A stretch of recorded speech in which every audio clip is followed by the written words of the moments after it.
¿Qué tal, amigos de Universo Consciente? Buenas noches otra vez aquí con ustedes en una emisión más de este programa donde tenemos la intención, obvio, de despertar conciencia.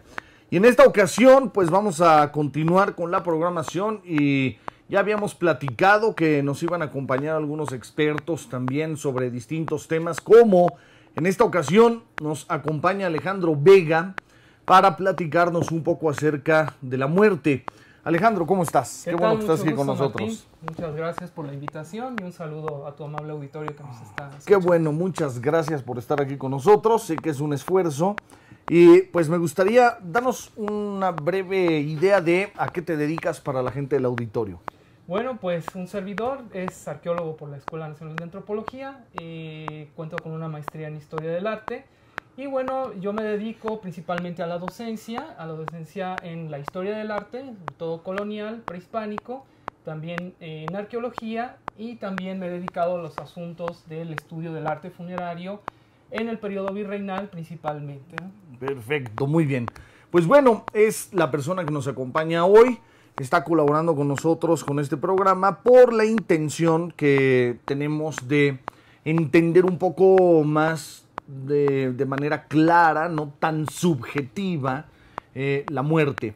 Obvio, pues la subjetividad es algo que es inherente prácticamente al ser humano, pero tratar de asentar un poquito la postura o la carga psicológica que nosotros le damos a la muerte de un ser querido, a la muerte propia, y para expandir nuestro entendimiento con relación a este concepto tan fuerte en ocasiones, sí, pues vale la pena entenderlo desde los orígenes, ¿no? También de el hombre. En esta ocasión, pues no nos vamos a ir hasta la prehistoria, nos vamos al México prehispánico, donde pues el arte es una manera de expresar un estado psicológico, una serie de creencias, ¿o no? ¿Voy bien? ¿Qué nos platicas? Así es. Pues mira, Martín, efectivamente el arte funerario como tal lo debemos de entender como esta expresión que se materializa principalmente en objetos, y no solamente en objetos, puede ser literatura, puede ser danzas, cantos, pero también puede ser no nada más las tumbas. Por lo general cuando hablamos de arte funerario nos vamos a las tumbas por lo general, y no es así. También tenemos este patrimonio intangible, como son los cantos, son las danzas, etcétera, etcétera, que en toda la humanidad se han elaborado. Hay que entender dos conceptos principalmente para originar, digamos de alguna manera, lo que es el arte funerario. Son dos conceptos principalmente. Una de ellas es el luto y el duelo. ¿Qué es esto? El luto y el duelo. ¿Qué es esto? Bueno, el luto es aquella elaboración, digamos, visual que se puede ver.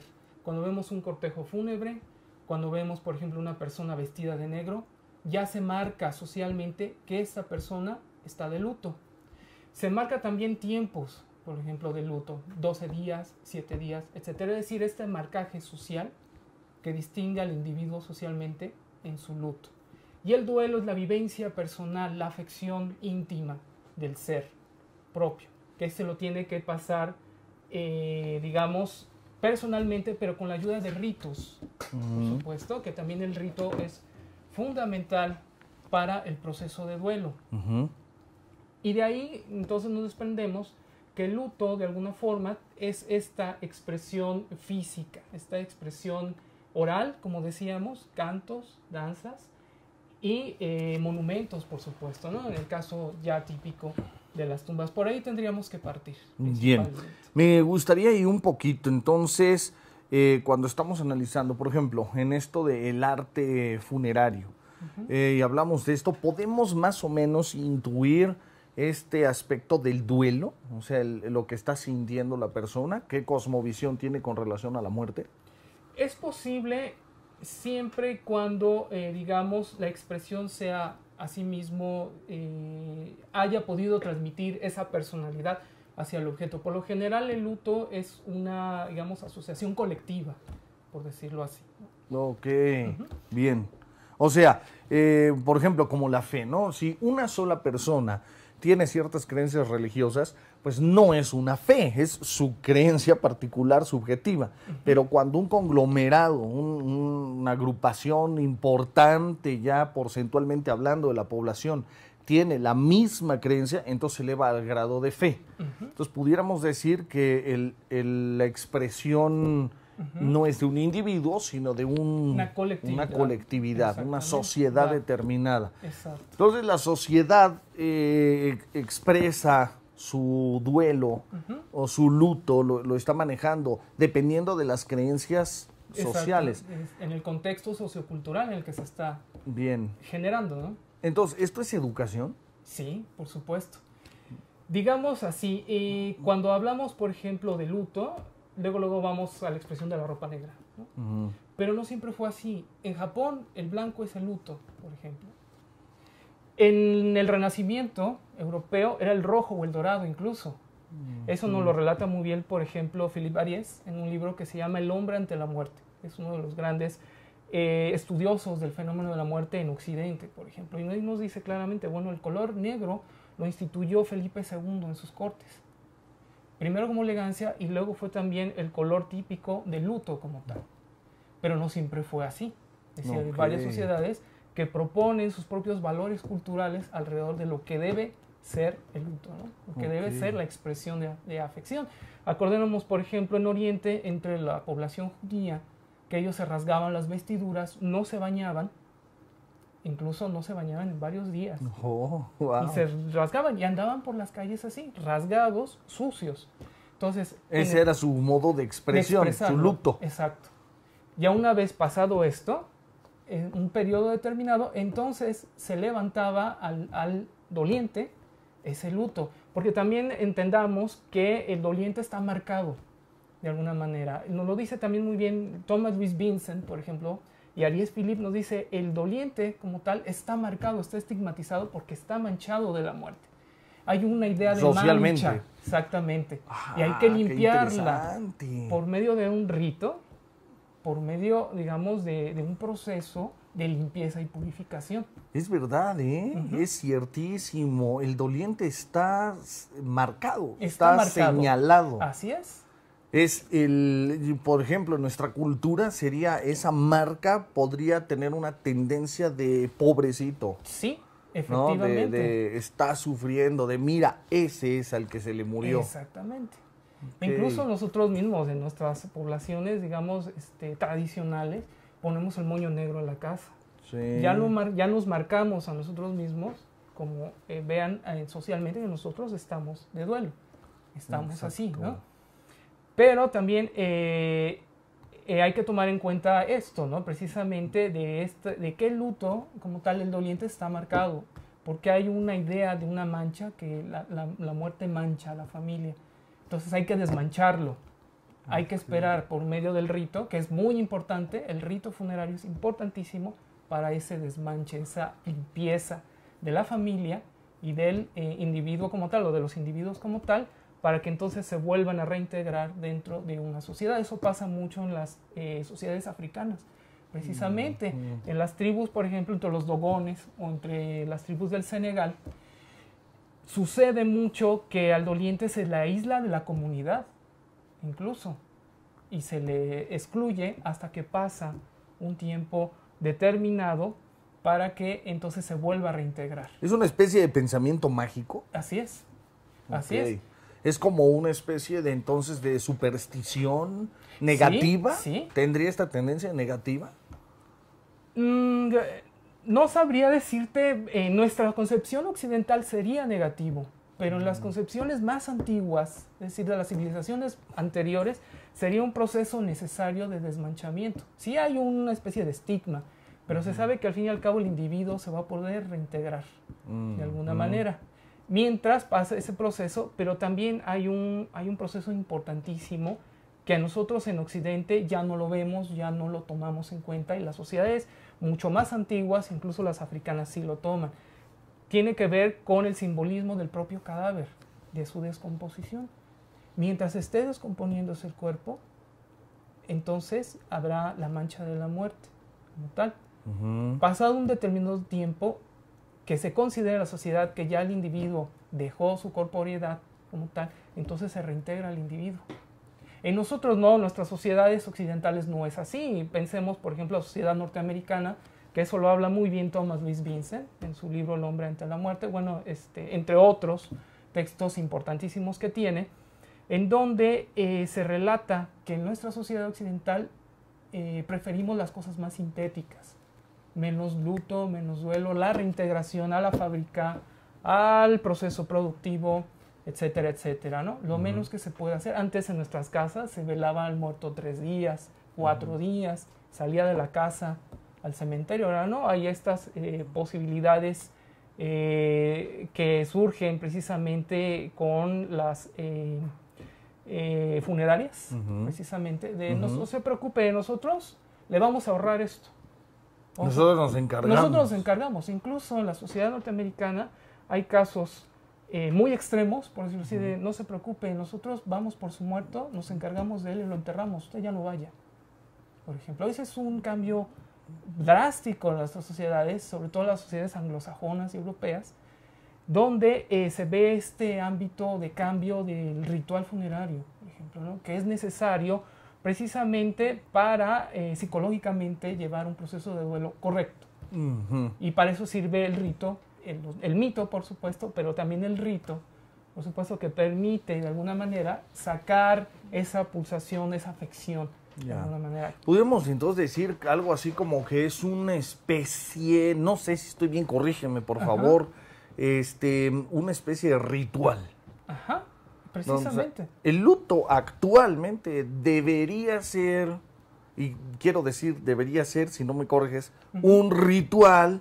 ¿Y por qué utilizo el debería ser? Porque en un cierto porcentaje, no quiero decir si es mucho o poco, pero en un porcentaje de nuestra sociedad, yo siento que el luto, más que un ritual de este desahogo, de esta limpieza, de esta, como mencionabas, mancha, exactamente, limpiar esta mancha de la muerte, siento que el luto se está utilizando como un quedar bien ante la sociedad por norma, que más que un alivio o limpia de la mancha, una expresión de mi dolor. Por ejemplo, que puedo creer que es expresión del dolor en la madre cuando ha perdido un hijo.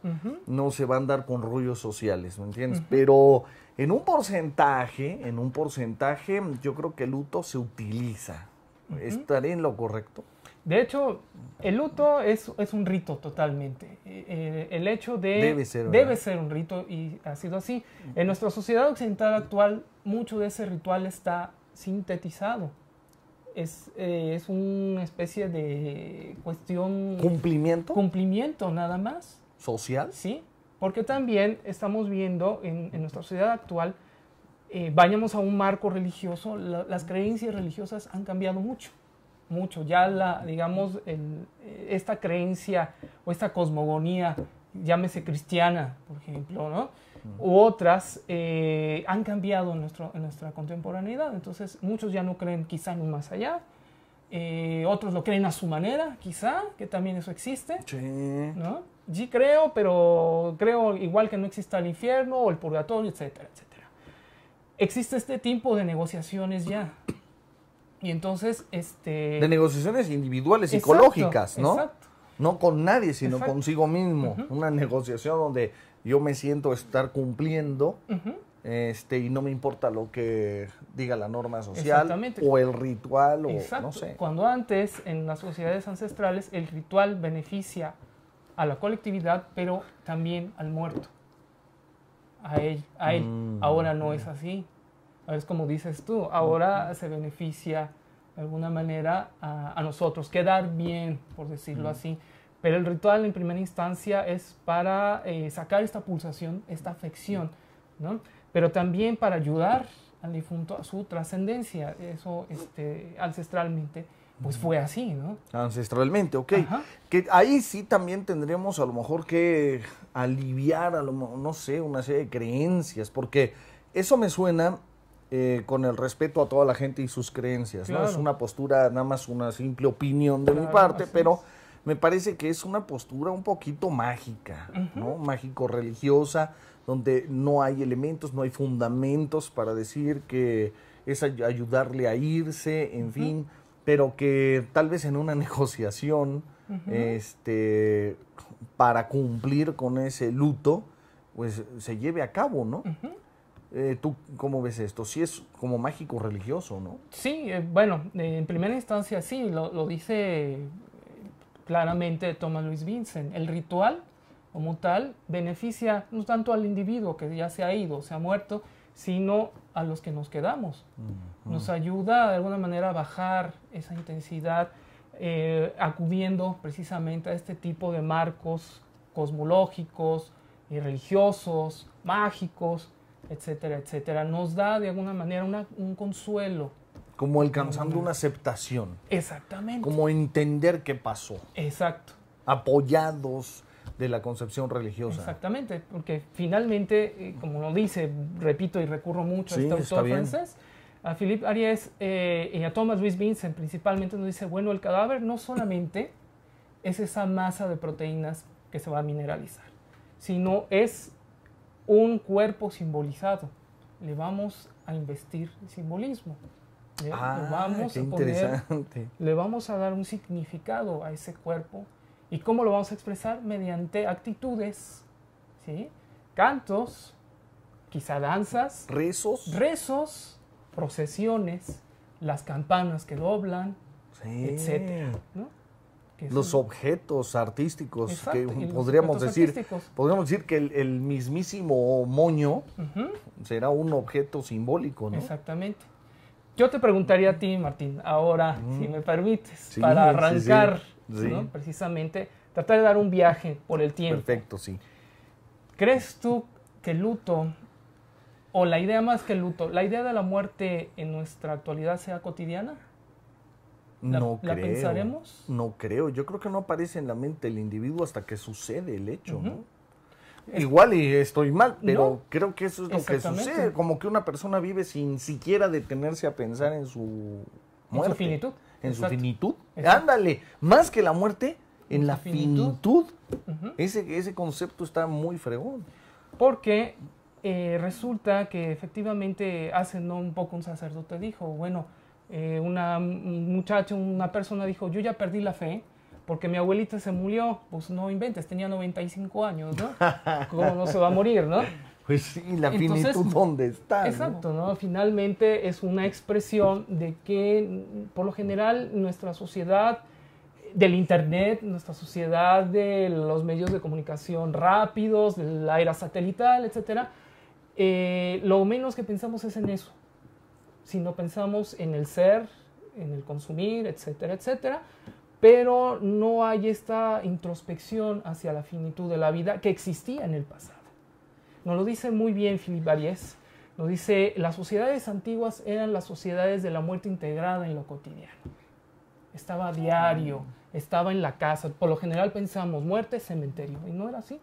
Exacto, ¿no? No era así.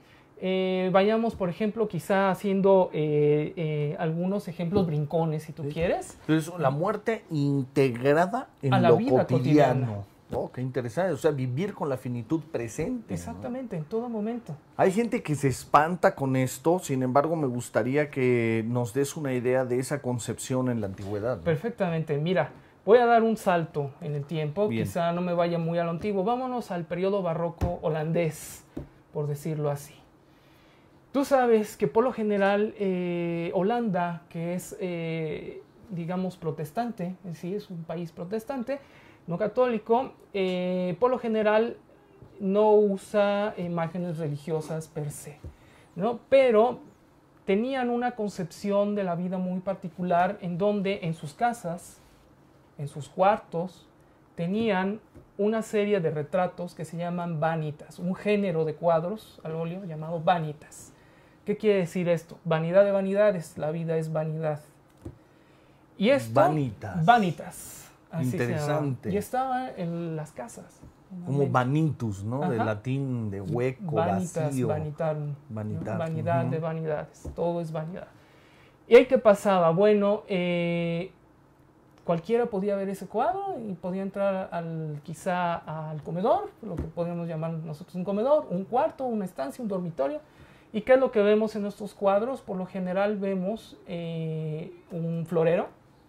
Las flores, algunas son, digamos, muy vivas todavía, otras están marchitando, otras ya han caído a la mesa, probablemente. Y dice uno, bueno, no necesariamente la muerte se refleja en la calavera y las tibias, así de inmediato, sino da también varios objetos la idea del paso del tiempo, de lo que va marchitando a los seres, a todo lo que existe y está sometido al tiempo. Entonces vemos ahí, en ese cuadro tan sencillo y tan simple de unas flores, un florero, cómo las flores se van marchitando. Nos da la idea del paso del tiempo. Exacto, exactísimo. ¿Qué otras cosas? Hay cuadros muy elaborados del Vanitas que ¿Así tienen se le llamó? Vanitas. Pero es una corriente. Es un género de cuadros. Ajá, de temática de cuadros. Ok. Bueno, hay otros que son más complejos. Ahí sí ya incluye, por ejemplo, un florero, puede incluir un libro abierto o cerrado, puede incluir también dentro de estos símbolos ¿cómo se llama esto? Donde se escribe la música, un pentagrama ¿sí? de música, instrumentos musicales, relojes de mano, pero también... Tiempo. Ajá, pero también joyas, dados, cartas, pompas de jabón, pipas para fumar. Sí. ¿Qué quiere decir todos estos elementos? Son ricos, son alegorías del paso del tiempo y de la finitud de la vida. Ustedes me preguntarán, bueno, ¿y cómo? Bueno, principalmente, si tenemos esta mesa, vamos a ver, por ejemplo, que las pompas de jabón, pues en un momento dado revientan, se acaban. Es así. Sí. Y hay muchos cuadros del Vanitas, de estos artistas holandeses, donde está expresado esto. El pentagrama y los instrumentos musicales pueden estar incluso volteados o rotos, etcétera. Es decir, sí. El placer se ha terminado. El placer se acabó. Todo acaba. En este caso, la música. Los dados, las monedas, bueno, pues ninguna riqueza va a ser eterna. Ningún placer, ningún juego. Incluso hay cuadros de Vanitas donde hay coronas de reyes o mitras diciendo, pues eras tú el papa o el emperador, pero tú también tienes fin en esta vida. Exacto. Coronas de reyes. Todo se acaba aquí. Qué interesante. Vanitas es el género. Y luego las pipas, que también están simbolizadas, que reflejan, bueno, la vida es como el humo. Si yo enciendo mi pipa, y pues entonces la vida es como el humo. Por ejemplo, ¿no? Se va rápido, se disipa. Sí. Y esto estaba en las casas. No estaba en los cementerios, ¿no? Que ahora hablamos, como insisto, ¿no? Pensamos arte funerario, luego vamos hacia los cementerios, ¿no? No necesariamente existía con estas formas alegóricas dentro de la casa, ¿no? Yo quisiera decir algo, a ver qué opinas tú también, qué te parece, pero me gustaría hablar un poco de esto de Vanitas, de estos cuadros, porque la gente que nos está viendo dirá en algún momento, bueno, pero ¿de qué les sirve a la gente o de qué les servían a los seres humanos en la antigüedad estar conscientes constantemente de su finitud, ¿no? De este paso del tiempo, de la muerte, donde todo se acaba el placer, se acaba el placer en la pipa, el placer en la música, se acaba el placer las flores se van marchitando, mueren, desaparecen, ¿no? Entonces, yo creo que muchas personas puede ser que se asusten al pensar o decir, bueno, ¿yo de qué quiero estar siendo consciente de mi finitud? Hay una cuestión que yo pienso que el individuo le teme a la muerte por esta carencia de introspección y por esta carencia de ser conscientes de esa finitud. Pero ¿cómo el estar conscientes de la finitud nos da paz? Bueno, vamos a sintetizarlo así. Nos da paz en el aprovechamiento del tiempo. Es decir, si yo soy consciente de mi tiempo de vida y este tiempo de vida lo llevo a una concepción, a un nivel de plenitud, de satisfacción de lo vivido, entonces adquiero esa paz para llegar a la finitud.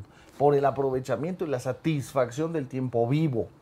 Sin embargo, cuando la finitud llega a nosotros en terceros o en la propia, y no hemos sido conscientes de paso a paso en este presupuesto de vida que tenemos, llegar a la satisfacción, a la plenitud, a esa tranquilidad de haber vivido lo que necesito vivir. Entonces, si se nos acerca la finitud, es cuando caemos en angustia, en una no aceptación de la llegada de la finitud. No sé cómo lo veas tú. Pues principalmente yo lo contemplaría mucho más a nuestras sociedades. Es definitivamente, yo lo veo más marcado hacia ese lado, y no, digamos, no es que es tan nuevo. Digamos que hay análisis de esta, digamos, muerte como tal. Nosotros hemos hablado primero en este momento de una muerte asimilada a las sociedades antiguas, pero hay una muerte que después será exorcizada a finales del siglo XVIII con la Revolución Industrial.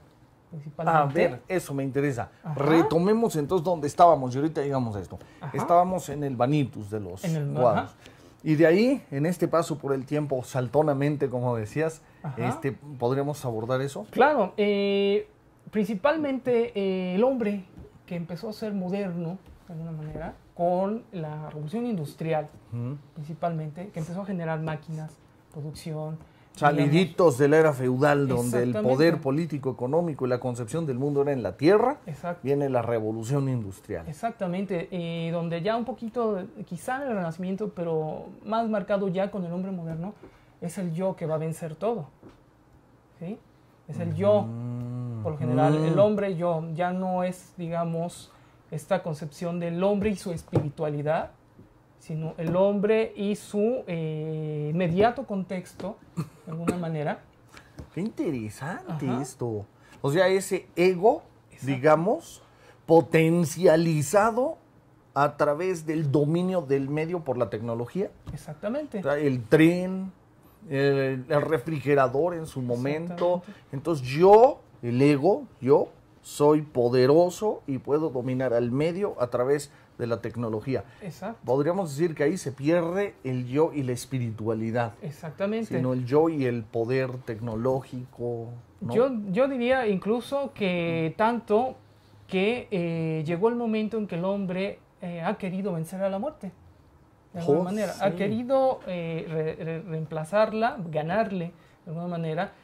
Y no nos espante o no nos caiga de esos, pues, digamos, de raro, que ya de los años 70 en Francia y Estados Unidos hay sociedades inmortalistas, las menciona Philippe Ariès. Inmortalistas. ¿Cómo es esto? Bueno, pues principalmente buscan que mediante la técnica, la ciencia, los avances científicos, se pueda vencer la muerte como tal, se pueda vencer la enfermedad de alguna manera y rehabilitar a los individuos para verlos caminar otra vez. Digamos, esa es la meta de estas sociedades, que bien a bien no sé si sigan funcionando, no lo sé, pero sí sé que han existido desde los años 70. O sea, y puede ser que sí continúe existiendo, pues veamos que tal vez en nuestra propia sociedad mexicana, a lo mejor en el fondo de todos estos productos milagro que se venden, pues en el fondo está esta búsqueda por la eterna juventud, ¿no? Exactamente. Por tanto, la inmortalidad. Exacto, y ese es digamos, el problema donde el individuo se perdió. Como tal, vemos, por ejemplo, que ahora, como bien lo dices tú, estos productos que nos lanzan al mercado sobre rejuvenecer, etcétera, etcétera. Sé joven, a los 30 años te vas a empezar a deteriorar, consume, órale, esta bola de cosas, Caltrate, etcétera, ya no quiero decir marcas, ¿verdad? Y lo que pasa ahí es que hay una especie de salto donde las sociedades ancestrales lo tenían. Eras joven en un momento dado, había un rito de iniciación de la niñez a la adolescencia, a la adultez como tal. Hay muchos ritos acerca de ello, y la vejez también era un paso importante como tal. Y de la vejez a la muerte se entendía como un paso de trascendencia, no de derrota. Exacto. Esa es la diferencia en sociedades muy antiguas con la nuestra. Se trascendía del difunto como tal, una vez que incluso tiene que ver mucho con el simbolismo del cuerpo que se descompone. Ya que llega a su estado óseo, como tal, muchas sociedades lo sacaban y lo mandaban a un osario, a unas segundas exequias, que se llaman. Y ahí se consideraba simbólicamente que el individuo había pasado a ser ancestro, protector, como sucedía con los romanos, que tenían, hacían culto a sus muertos, digamos, pero ellos ya los consideraban como manes o genios. Incluso tenían un altar en la casa donde se les rendía culto porque ya eran ancestros protectores de la casa. Como tal, lo que sucede en las sociedades orientales, por ejemplo en el Japón, donde también los familiares se convierten en ancestros o protectores como tal. No, digamos, es la diferencia que podríamos marcar ahora de muerte como derrota del individuo, ¿sí? Donde se acaba y se pierde todo. Se pierde todo. No, pues con esa concepción estamos perdidos. Entonces, de que, bueno, pues no valió de nada ponerme miles de inyecciones de Botox y demás, sí. No logramos nunca esto, y sin embargo, en nuestras sociedades... Bien lisito, bien planchadito, pero bien muerto. Exacto, ¿no? ¿No? Exacto, entonces no existe o se está perdiendo este concepto de la trascendencia del individuo, es decir, es un paso, ahora sí que más allá es un paso, no hacia abajo, sino hacia arriba, como tal, ¿no? Que se y es que sí, y lo podemos demostrar, desgraciadamente la educación no da para esto, pero qué cierto es, parecería que hoy, al perderse eso, se perdió la ubicación del todo, porque el niño no quiere ser niño, quiere ser adolescente. Ya quiere manejar, ya quiere usar otras cosas, la computadora, así me explico. Cuando es adolescente, ya quiere ser adulto, ya quiere poder viajar solo, ya quiere irse solo, ya quiere hacer solo, así me explico. Cuando es adulto, quiere ser adolescente. Y cuando se es viejo, se quiere ser adulto. O sea, nunca está ubicada la gente, nunca. Entonces, es interesante mostrar cómo, al menos en estas sociedades antiguas, la persona de mayor respeto e importancia en un pueblo eran los ancianos. Exactamente. Pero porque eran los guías al triunfo de sus sociedades jóvenes a partir de la experiencia adquirida. Exactamente. Entonces, hoy ser viejo, ¿cómo cambió? Que también es símbolo de derrota. Exactamente. Así es. Qué importante esto que dijiste, ¿eh? Así es. Porque entonces es otro símbolo de derrota a la vejez, cuando debería ser un símbolo de fortalecimiento y del núcleo más importante de una sociedad. Exactamente. Sí, pero también es que hay que saber llegar, ¿no? Claro. Sí, porque también hay cada viejito que ya está más frustrado que nada, digo, diciéndolo con todas las letras, y al pan pan y al vino vino, y ese señor ya entrado en años, y ese viejito, en lugar de aportar, pues está destrozando tal vez a un núcleo familiar, ¿no? Entonces, bien, ¿con qué más continuamos? Pues mira, si quieres seguimos con más ejemplos de esta, para redondear de alguna manera este concepto de esta muerte asimilada en la cotidianidad. Vamos a hablar, por ejemplo, vamos a hacer un salto atrás en el tiempo, en la Edad Media. Vamos a hablar, por ejemplo, cómo hay un evento catastrófico en la sociedad europea. Estamos hablando del año de 1348, 1350, donde se genera la peste negra, la peste bubónica. Es atrás, es hacia el campo, ¿no? Al medioevo. El medioevo, exactamente. Hay muchas teorías. Sociedades agrarias. Exactamente, feudales. Completamente. Ahí hay muchas teorías de cómo se originó esta enfermedad, esta pandemia terrible. ¿Cómo le llamaste? La peste negra o peste bubónica. ¡Órale! La peste bubónica, porque se inflamaban los ganglios que parecían bubas o melocotones, a veces negros. La gente se ponía negra de alguna manera y pues no había, digamos, la defensa antiviral, por decirlo así, del cuerpo en contra de una enfermedad que al parecer vino en una incursión de los genoveses hacia el mar de Cafa, bueno, hacia Cafa por el Mar Negro, y probablemente se dice que de Asia vino, pero bueno, es una hipótesis de cómo se dio esto. Esta catástrofe que casi, o muy bien, más bien dicho, aniquiló la mitad de la población europea, como tal, la deshizo. La mitad de la población europea. En 1350, quizá un poquito antes, 1348-50. Y esto dio pretexto a una serie de imágenes o de un arte, digamos, para nosotros, actualmente incluso para algunos alumnos que ha dado la materia de arte funerario, les parece muy violentas, muy fuertes, tienen una carga fuertísima, como tal, visualmente son agresivas. Y me estoy refiriendo a una serie de imágenes que se les llama danza macabra, como tal. Es una danza, entonces. Fue una danza, ahí fue varias cosas, fue representación teatral, todavía Cervantes, el gran autor del Quijote de la Mancha, lo menciona, en una serie de danzantes con máscaras de calavera, etcétera. Hay poemas franceses acerca de ello, hay no solamente literatura, sino también son imágenes de impresos, de grabados, y lo fueron también de murales que se representaron en los exteriores de los cementerios, para que lo viera todo el mundo. ¿De qué trata este programa? Bueno, principalmente de la finitud de la vida, nuevamente, de la superioridad de la muerte como tal ante todos los estamentos sociales. Le puede caer la muerte al papa, al cardenal, al emperador, al panadero, etcétera, ¿no? Y es digamos, un tema moral totalmente, ¿no? Muy acorde con la ideología de la época, que suscitaba digamos, este desprendimiento de las cosas, de lo material, muy emparentado con el vanitas como tal. Sí. Entonces está la muerte, hay muchas representaciones, las hubo en Alemania, en Lübeck hubo una, por ejemplo, en el Camposanto de Pisa, en Italia, hubo otra, muchas de ellas ya desaparecidas, también en Suiza también hubo varias, donde se representa a la muerte, que puede estar coronada como tal, como un rey o una reina, y puede estar con un arco y una flecha cazando a todos los estamentos sociales como tal, desde el más grande hasta el más pequeño.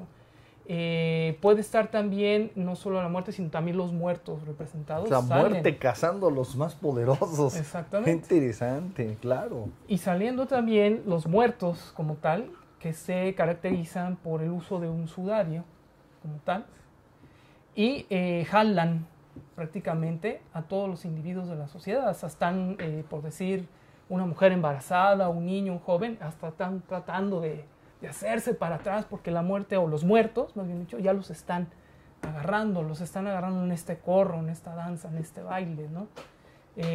Por ejemplo, en la película del Séptimo Sello de Ingmar Bergman, ahí sale, por ejemplo, una representación de la danza macabra, como tal. Sale la muerte con su capucha negra, su verdugo negro, y bailando con un juglar, con un caballero medieval que le gana precisamente a un juego de ajedrez, por ejemplo. Juega con la muerte al ajedrez, pues le gana la muerte, siempre le va a ganar la muerte, como tal, ¿no?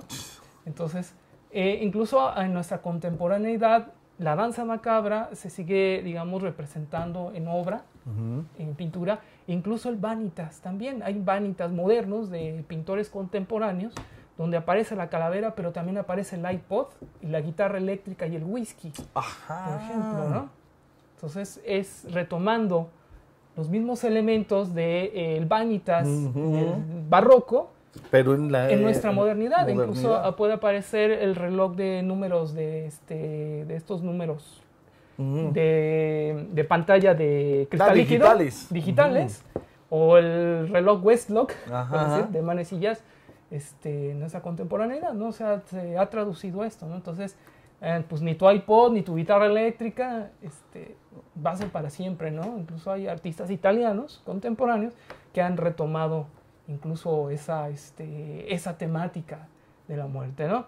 Entonces, esta danza macabra como tal, después ya hacia los albores del Renacimiento, se va a traslapar, o más bien se va a transformar en una serie de grabados que fueron primero murales, después fueron grabados en impresos como tal, que se vendían o se intercambiaban como estampas individuales como tal, y incluso ya en estos albores algunos impresores franceses, como lo fue Hans Holbein el joven, porque hubo Hans Holbein padre, Hans Holbein hijo, hace los simulacros de la muerte, se llama. Es un impreso de finales del siglo XV, y ahí se presenta una muerte más jocosa, pero sin embargo respetando la temática de arrancar al individuo de su momento habitual, por decir. La muerte entra como recamarera al cuarto de la princesa a prender una vela. La muerte, como tal, va al campo a ayudarle al labrador y le está ayudando a arrear la vaca, los bueyes, pero en el fondo ya se ve el sol cayendo. Es decir, ya se va acabando la vida. Wow. Como tal, ¿no? Hay muchos. Y es que ahí es donde se va perdiendo la vida, en lo cotidiano. Exacto. En ese arriar el buey, cada día es un día muerto. Ajá, exactamente. Entonces, lo interesante de Holbein en sus simulacros de la muerte, lo que hace él es ir desde el nacimiento de la muerte, que también algunos impresores barrocos lo hicieron. Es decir, ¿cómo entra la muerte? Bueno, mediante el pecado de Adán y Eva, ¿no? Que es la primera viñeta, como dice San Pablo, por un hombre entró la muerte al mundo, ¿no? Es decir, por el pecado original entra. Entonces, a veces está la muerte en una cuna, como tal, está naciendo. La muerte nace en ese momento. Y el grabado final será precisamente el juicio universal, donde la muerte ya será desplazada, ¿no? Como tal, en el credo cristiano, en el credo católico, ¿no? Claro, en una creencia religiosa, claro. Entonces, la muerte en Holbein se involucra en la cotidianidad, en el campo, en la recámara de la princesa. Qué interesante está eso. Hay un viejito con un bastón y la muerte va tocando un salterio, pero ya le va así como que, mira, y hay un hoyo, y le está haciendo al viejito, mira, te vas a ir para el hoyo, ¿no? Para donde vamos todos, exacto, mientras aramos, mientras hacemos este programa. Exactamente. Ahí vamos, va cayendo el sol, ¿no? Ahí vamos, ¿no? Entonces, veamos que para las sociedades, pues, de antaño, de siglos atrás, la muerte no era nada raro de pensarse o de siquiera verse de alguna manera, ¿no? Incluso he de decirte que en la Edad Media, nosotros cuando vemos los atrios de las iglesias que sirvieron como cementerios, como tal, nosotros pensamos solamente servía para eso, para inhumar cuerpos. Pues he de decirte que a veces la gente vivía en la Edad Media en los cementerios, vivía en los osarios, iba la gente, vendía sus pescados, vendía cerveza, vendía libros, era un campo de vendimia entre las tumbas. Y ¿así era? Ya nadie le extrañaba. Y no era una falta de respeto para los difuntos, ni estaba perturbándose su paz, ni nada de estas cosas. Incluso había actividades de prostitución en los cementerios. ¿Ah, sí? Claro. Así es. Ahí al ladito. Al lado de los osarios. Claro. O incluso venían a pedir asilo a las iglesias y les daban un lugar al lado de los osarios y nadie le caía de extraño, ¿no? Ni dormir entre los muertos daba miedo, ni nada. Qué bárbaro. Entonces, eso sí que es cotidiano, ¿no? ¿Sí? Integrado totalmente a tu vida cotidiana. Así es. Entonces, ¿cuándo cambia esta concepción? Por ejemplo, en esto de los cementerios, bueno, por ejemplo, cuando viene la Ilustración, como tal el siglo de las luces, siglo XVIII, hay también un concepto de lo higiénico, de lo que debe ser higiene, de lo que debe ser lo bueno, principalmente. Y curiosamente ya tenemos revolución industrial ahí. Y lo moderno. Y lo moderno. Y esa concepción de lo moderno que debe de venir, ¿no?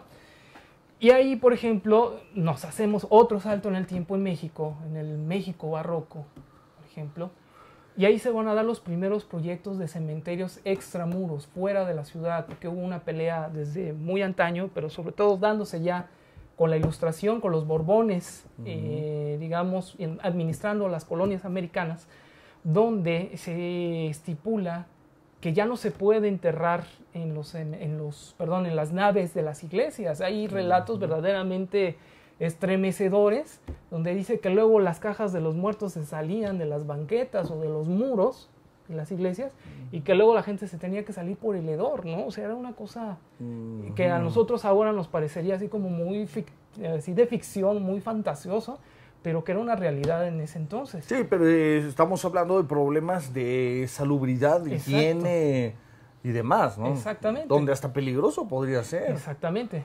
Lo que llamaban en aquel entonces los miasmas. Ajá, exactamente. Los miasmas, ¿no? Que podían contagiar una enfermedad y realmente así era. Como de ahí viene el anthrax, por ejemplo. Exactamente. ¿No? Entonces, resulta que mediante estas nuevas ideas ilustradas se trata de sacar a los difuntos de las naves de las iglesias, de los pisos, porque también se enterraban los pisos como tal. Y también era una cuestión esta de estatus social, finalmente. Había, por ejemplo, en la Catedral de Puebla hay una especie de plano, estilo ahora cuando vamos a un concierto y nos presentan el plano. Sí, de todos los de asientos. los lugares, así había en ese entonces. Pues mira, si quieres en el presbiterio, te salen tanto precio, y así estaba. Okay. Aquí está el precio, en la parte media es otro precio, cerca del coro es otro precio, etcétera, ¿no? Y ya en el cementerio como tal, ya era más barato y por lo general se les daba el entierro a los indígenas. Cuestión social, entonces. Era una cuestión de prestigio social estar adentro también del templo. Obviamente esto nace también con la iglesia primitiva, de estar cerca de las reliquias de los santos, de lo que santifica, ¿no? Porque también era necesario estar dentro del ámbito de lo sagrado, lo más cerca que se pudiera, pero eso tenía, por supuesto, un precio. Entonces ya cuando llega el virrey conde de Revillagigedo, ya en el siglo XVIII, es cuando él empieza a generar los primeros, planos, los primeros concursos incluso, de cementerios extramuros como tal, ¿no? Ya fuera de la ciudad, que de alguna manera no se logró, consolidar eso, ¿no? Incluso todavía hoy a nuestros días llegamos a encontrar placas en las iglesias de 1980, y ahora con las cremaciones pues ya entraron nuevamente a las iglesias, pero ahora las cenizas, ¿no? Qué interesante, Chihuahua, de verdad que sí, cómo va cambiando todo de acuerdo a la educación, la presión social, el estatus, y entonces lo sacan de las ciudades. Sacan de las ciudades a los difuntos, se trata de hacer eso. Los primeros cementerios que se inauguran son los de Santa Paula, por ejemplo, que era fuera de la Ciudad de México. Digamos, ahora para nosotros ya no existe el cementerio, pero para nosotros no lo sería ahora en donde estuvo su ubicación. Está ya dentro de la Ciudad de México, pero entonces todo lo que era parte de la calzada de Tacuba, fuera de la primera manzana del centro histórico, todo era campo. Sí, recordemos que la gente iba de vacaciones a Tacubaya. O a San Ángel, por ejemplo. O a San Ángel, ¿no? Iba de vacaciones como iríamos nosotros hoy a, no sé, a Cuernavaca, Huastepec, a Cuautla, ¿no? Exactamente, ¿no? Entonces, ese fue, digamos, uno de los primeros cementerios extramuros. Sin embargo, la gente, por una costumbre ancestral, quería seguirse enterrando dentro de las iglesias, ¿no? Querían seguir ahí. Exactamente. Pero era una cuestión más de estatus todavía, o de creencia religiosa de estar cerca de los santos. Yo creo que ambas partes, ¿no? Ambas partes, de alguna manera connotarse socialmente, pero también estar dentro de lo más sagrado, ¿no? Esa es, digamos, una de las ideas, o de las dos ideas principales que existían para enterrarse, ¿no? Como tal. Qué interesante. Sí. Había casos muy excepcionales, por ejemplo, el conde de Regla, el que fue dueño de la hacienda de Regla, un hombre bastante rico. Él, por ejemplo, se mandó a enterrar por, digamos, una cuestión de humildad en el cementerio de Santa Paula, que era para gente que nadie la pelaba, que no tenía deudos, y que entonces por piedad se enterraba ahí. Ese era destinado. Entonces el conde de Regla se manda a enterrar ahí. Y no sabe lo que ayudó socialmente. Exactamente. Pues, digamos que sí. O sí lo sabía, ¿verdad? Porque si no, no lo hubiera hecho. Exactamente. Entonces, muchos por humildad se mandaban a enterrar en otros lados. Y había otras costumbres funerarias dentro del barroco mexicano muy particulares que son asociados a las élites grandes del periodo novohispano, ¿no? De virreyes, por ejemplo, ¿no? Bien. Que se mandaban a enterrar en las iglesias, pero también había arzobispos, había sacerdotes connotados que incluso se mandaban, digamos, hacer como autopsias, por decirlo de alguna manera. Hay investigadores que no están muy de acuerdo con eso, pero existen los documentos como tal, donde dice, por ejemplo, me acuerdo mucho del que patrocinó en mucho la iglesia de Regina Coeli, ahí en el centro histórico, y que patrocina con los dineros parte de la construcción de Tepoztlán, pero también de la Basílica de Guadalupe, que era, no me acuerdo del nombre de este hombre que patrocinó muchos dineros, a ver si ahorita me acuerdo. Bueno, pues este hombre se manda, digamos, a diseccionar los ojos. Quiero que los manden a enterrar a tal iglesia porque ahí hice mis primeros votos. El corazón, quiero que lo entierren en X iglesia porque ahí hice tal cosa, por ejemplo, ¿no? Es tener todavía esta idea de estar sujeto a la vida, de alguna manera, dejar una huella de un testimonio de su vida, aunque sea por medio de las partes de su cuerpo, ¿no? Sácatelas. Hay digamos, otro dato bien interesante de un virrey que no recuerdo tampoco su nombre, perdón, porque luego me falla un poco, pero este virrey tenía, digamos, mucha amor por una iglesia en el Corpus Christi, era un convento para indias cacicas del siglo XVIII, y este virrey manda construir esta iglesia que es para indias cacicas exclusivamente. Y ahí dicen que en algún momento dado lo llegan a herir a este virrey, que no recuerdo si es el marqués de Casafuerte, no recuerdo bien. El caso es que al fin de su vida, él decide que su corazón se quede cerca del presbiterio de este convento de Corpus Christi y manda el corazón. En las excavaciones arqueológicas que se hacen, no hace mucho, llegaron a encontrar los restos, la cajita donde contenía el corazón de este virrey. O sea que sí era algo cierto que sucedía. Ya, y no estará ahí presente, o qué es lo que podemos ver, no estará ahí ya presente una necesidad de vencer a la muerte, ya empezaría, o de empezar a ver la muerte como derrota.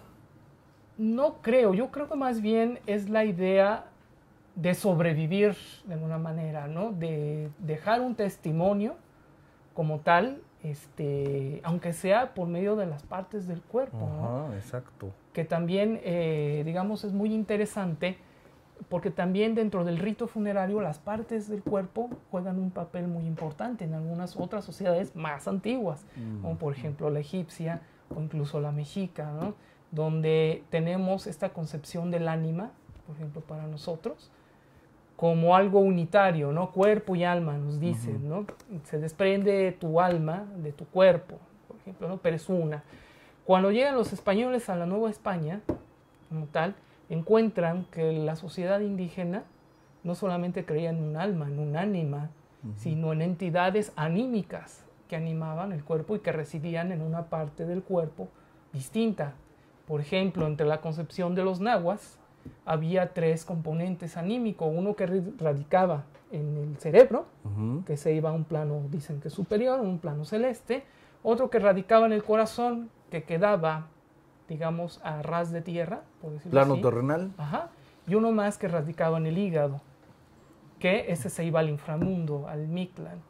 Pero dependía mucho del ritual funerario, hacerlo bien, porque si no, esta entidad anímica que radicaba en el hígado podía regresar en forma de fantasma, en forma de algo, digamos, perturbador para la sociedad, porque también existe dentro de nuestras sociedades este miedo al regreso del muerto, ¿no? De dislocar de alguna manera, de irrumpir en la cotidianidad y de desequilibrar. Te quiero mucho, pero no te me aparezcas. Exactamente, y es lo que hace el rito funerario también. De una manera como de dar buen pago si se hace un buen rito funerario. Garantiza que no vuelvas. Que no vuelvas, exacto. Garantiza que no vuelvas. Te compro muchas flores, te hago los ritos, te hago los responsorios, te hago lo necesario para que el difunto trascienda. Pero si se puede que no regrese, mejor aún, ¿no?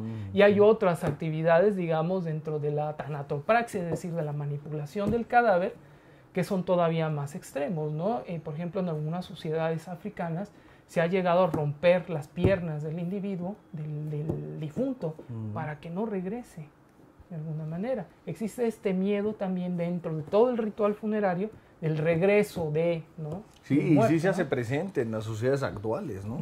Todavía hay programas que hablan de esto, ¿no? Todavía está presente en nuestra cotidianidad esa cuestión del regreso del otro, del que se fue, ¿no? de alguna manera, pero de una manera violenta, de una manera que irrumpe, desequilibra. De una manera hollywoodense. Exacto. ¿No? Exactamente. Porque eso es lo que ha vendido realmente el cine. Un regreso a los muertos, pero violento, ¿no? Los zombies, los fantasmas están entre nosotros, irrumpe, como dices, de manera violenta. Sí, exactamente, ¿no? Entonces está esta idea. Otra también vez es cultural, ¿no? es cultural, completamente. Digo, hablando de Hollywood en la época actual, pero en aquella época, Egipto, en la conquista de los españoles, ¿cuál sería la influencia que lleva al hombre a pensar que el retorno del muerto sería de una manera violenta, negativa? ¿De qué manera? Sobre todo cuando se pensaba, por ejemplo, en las sociedades prehispánicas, que el ritual no se había llevado bien a cabo, bajo los términos estrictos que debían seguirse. Si algo faltaba, había ese miedo, simplemente, ¿no? De decir, pues es que estamos corriendo digamos, peligro, por decirlo así, de que regrese, de que retorne. No solamente ahí, ¿no? Pero ahí me da la duda, por ejemplo, para que un miedo exista, debe haber obligatoriamente experiencia negativa. No le puedo tener miedo a la pared porque nunca se ha sabido de que una pared te haga algo, ¿no? Pero entonces, ese miedo al retorno del muerto, ¿en qué sentido hubiera sido? Yo creo que estriba también en la cuestión de la conseja popular. Es decir, a fulano le pasó, fíjate que le pasó esto. Lo que sucede ahora, fíjate que a fulano le pasó, se le apareció fulano y fulano y fulano, yo creo que por esto, o porque quiere algo, o porque no terminó tal cosa, lo que ahora nosotros expresamos. Estos cuentos, ¿no? Que sí, así se dieron, ¿no? Los cuentos en la Revolución Mexicana de pues los muertos, de que el cuidador que quedó ciego y mudo y canoso por el susto de la aparición del muerto, la Llorona, ¿no? Todos estos cuentos, ¿no? Del México ya, ¿qué? Colonial. Colonial, principalmente, y también, por ejemplo, tenemos muy poco, pero en el Códice Florentino, que recopila Sahagún, por ejemplo, este fraile que nos dejó mucho legado acerca de que sí, le debemos un montón en el momento de la conquista. ¿No? Gracias a él hay una parte de ese códice donde se habla de un muerto que se aparece, de cómo se aparecen los muertos a los vivos en el México prehispánico. Hay una viñeta como tal donde está un indígena con su tilma y está con sus manos levantadas expresando probablemente horror, y el muerto que también de alguna manera en nuestras sociedades va cambiando de sociedad en sociedad, cómo se presenta el que viene de nuevo, el que no se ha ido. En este códice florentino aparece el muerto en forma de un fardo funerario, es decir, vendado por alguna manera, con sus, digamos, unas telas, o sea, de alguna manera se ponía en posición fetal al individuo, se le amarraba, pero se le amarraba con mantas ricas, si era de nobleza, con mantas ricas de alguna manera. Entonces, a veces el muerto, o más bien el muerto se le presenta al indígena en su concepción, así, ve al bulto ahí parado, al bulto ahí sentado, ¿no? Encorvado, le está hablando, ¿no? Y eso aparece, por ejemplo, en el Códice Florentino, es muy claro, ¿no? Entonces... Sí, una imagen horrible, ¿no? Al final de cuentas. Bien. Así es. Pues qué interesante, caray, qué interesante. De Egipto, ¿qué nos puedes decir? De Egipto, por ejemplo, reconectando un poco las entidades anímicas, se sabe, por ejemplo, que en el proceso de esta tanatopraxia que se hacía de momificar al cuerpo, al faraón como tal, que era, digamos, esta práctica de la momificación era por calidades. Ya Heródoto habla mucho de ello. Hablaba de una primera momificación de, pues digamos, de alta alcurnia, de mucho dinero, digamos, de primera clase, vamos a ponerlo así. Y había otras dos de menos calidad, medias chafas, por decirlo de alguna manera, que no garantizaban de alguna manera, digamos, que el cuerpo se conservase intacto, ¿no? De una manera perfecta, como sucede, por ejemplo, con la momia de Seti I, que queda los rasgos, digamos, tal cual como si estuviera dormido, ¿no? Hay otras momificaciones terribles, ¿no? Donde, quiero decir... Guanajuato es un buen ejemplo. Sí, Sí, ahí por ejemplo es una momificación donde no entra una tanatopraxia, sino es precisamente las condiciones geológicas de la tierra que los ha conservado, ¿no? O sea, no interviene la mano del hombre. Ok, perfecto. Aquí sí. Entonces, había dentro de esta momificación, digamos, fórmulas que Herodoto, de alguna manera, el padre de la historia, recopila, digamos, de una manera propia, pero había muchas otras fórmulas alrededor, no era única, no era una. A veces metían, digamos, en los ojos cebollas para hacer, digamos, que los glóbulos oculares pues no se desequen. Cuando uno se convierte en cadáver, la humedad pierde, los ojos pierden humedad. Sí. Entonces metían cebollas, por ejemplo. A veces hay datos terribles donde verdaderamente estos embalsamadores eran unos verdaderos carniceros, con perdón de ustedes, de nuestro público, pero realmente llegaban hasta desprender la cabeza del individuo y meter troncos para volver a meterlo en el cuerpo, ¿no? Entonces había una cantidad digamos, de maneras de hacerlo, desde muy buenos hasta muy malos, ¿no? Entonces esta momificación sacaba, por ejemplo, los órganos vitales, se deseca el cuerpo, se quitan todos los líquidos, se dice, o se habla mucho de la ablación del cerebro con unas tenazas que se metían por fosa nasal, se rompe el tabique y se saca el cerebro, ¿no? De una manera bastante violenta, por cierto. Grotesca. Se utilizaban, por ejemplo, herramientas de hierro, pero también cortadores de obsidiana que llegaban a obtenerlos. Entonces, interesantísimo este rollo de Guanajuato, de la momificación de los egipcios. ¿Cómo hacían esto tan fuerte, como mencionados, tan grotesco, ¿no? Es interesante. Entonces, nada más para concluir por hoy, que se nos ha venido el tiempo encima. Los egipcios entonces sí manejaban una concepción de separación del cuerpo y el alma. Sí, de cuerpo y de componentes anímicos, digamos, ¿no? Para no confundir el alma como nosotros la concebimos ahora, sino de componentes que animaban al cuerpo, de alguna manera. Entonces decíamos que había un Ba, que de alguna manera, así se le llamaba, que de alguna manera podía incluso estar presente en la mastaba o en la tumba, y el Ka, que era, por ejemplo, el que tomaba forma de pájaro, ¿no? Y tenía esta forma. O sea, el alma, ¿no? Para nosotros, decíamos, es como una especie de luz, de transparencia, sábana, en fin. Exacto. Y para los egipcios era un ave. Era la representación de un ave, por ejemplo. En el cristianismo hay una connotación muy interesante. ¿Un ave con la cara? Del difunto, una cara antropomorfa, ¿no? De alguna manera. Por ejemplo, en el cristianismo, estamos hablando, por ejemplo, del periodo románico, más o menos siglo X, XI, más o menos por ahí. La representación en algunas iglesias del alma es muy particular. En una crucifixión, en varias representaciones de la crucifixión de Cristo, están, por ejemplo, los dos ladrones que están al lado de Jesús, y el alma sale de la boca en forma de un niño en pañales, un niño en una sábana. ¿Por qué? Porque representa que la muerte es un renacer hacia otro lado. Una trascendencia. Es una trascendencia. Y está un niño saliendo de la boca. De la boca de los personajes, ¿no? El alma, la representación del alma en una buena parte del medioevo, todavía, es esta, la del alma que sale de la boca, es decir, el hálito. El hálito de vida. Vital, el hálito de vida en forma de un bebé, en forma de un nacido.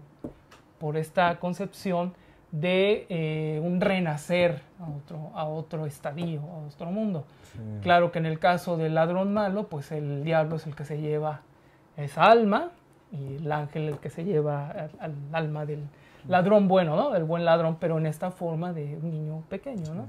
Que es muy interesante, ¿no? Como los romanos, ¿no? Que asentabas también que era la mariposa, entonces. La mariposa, los romanos y los griegos también, por ejemplo, ¿no? Pero también hay que tomar una concepción que se ha perdido en nosotros, que lo tenían los romanos, lo tenían los de la Edad Media, lo tenían incluso en el propio barroco, que las tumbas no solamente son el receptáculo de los personajes que están ahí yaciendo, ¿no? Sino que son un mensaje para los vivos. Es una enseñanza para los vivos. Por ejemplo, en los romanos y los griegos es muy patente. En Roma, en las vías que están fuera de las ciudades, todas estas grandes vías que construyeron los ingenieros romanos, están las tumbas. Y una de las costumbres del pueblo romano era acudir a ver esas tumbas y leer los epitafios. Y decía, por ejemplo, hay varios ejemplos, ¿no? Hay una fórmula muy clásica dentro de los sepulcros, las lápidas de los romanos. Decía, asiste viator, es decir, detente viajero y lee lo que dice aquí. Yo fui una persona tal, hice esto, hice aquello, cometí tal cosa, no lo hagas tú. Y ahora que lo sabes, buen viaje, por ejemplo, ¿no? Y bueno, esa sería, digamos, la enseñanza o la conclusión de esta plática, es que, bueno, la muerte en la antigüedad era algo cotidiana, algo que se vivía y algo que enseñaba a los vivos, ¿no? Eso sería... Perfecto. Digamos, ¿no? Y qué bello, porque algo que enseña a los vivos, eso nos hace mejor persona todo el tiempo. Tratar de llegar a una vida satisfecha, plena, con lo que se tiene, quitar las creencias de que se debe tener mucho para alcanzar esa plenitud. La plenitud se alcanza hacia adentro. La plenitud se alcanza introspectando y haciéndose mejor persona cada vez, eliminando estados negativos, ¿no? Así es. Pues Alejandro, muchísimas gracias por haber estado con nosotros hoy. Muchísimas gracias a ustedes por la invitación y a tu amable auditorio un saludo. Muchas gracias por escucharnos. Gracias. Bien, pues yo voy a un corte y continuamos con más información para usted.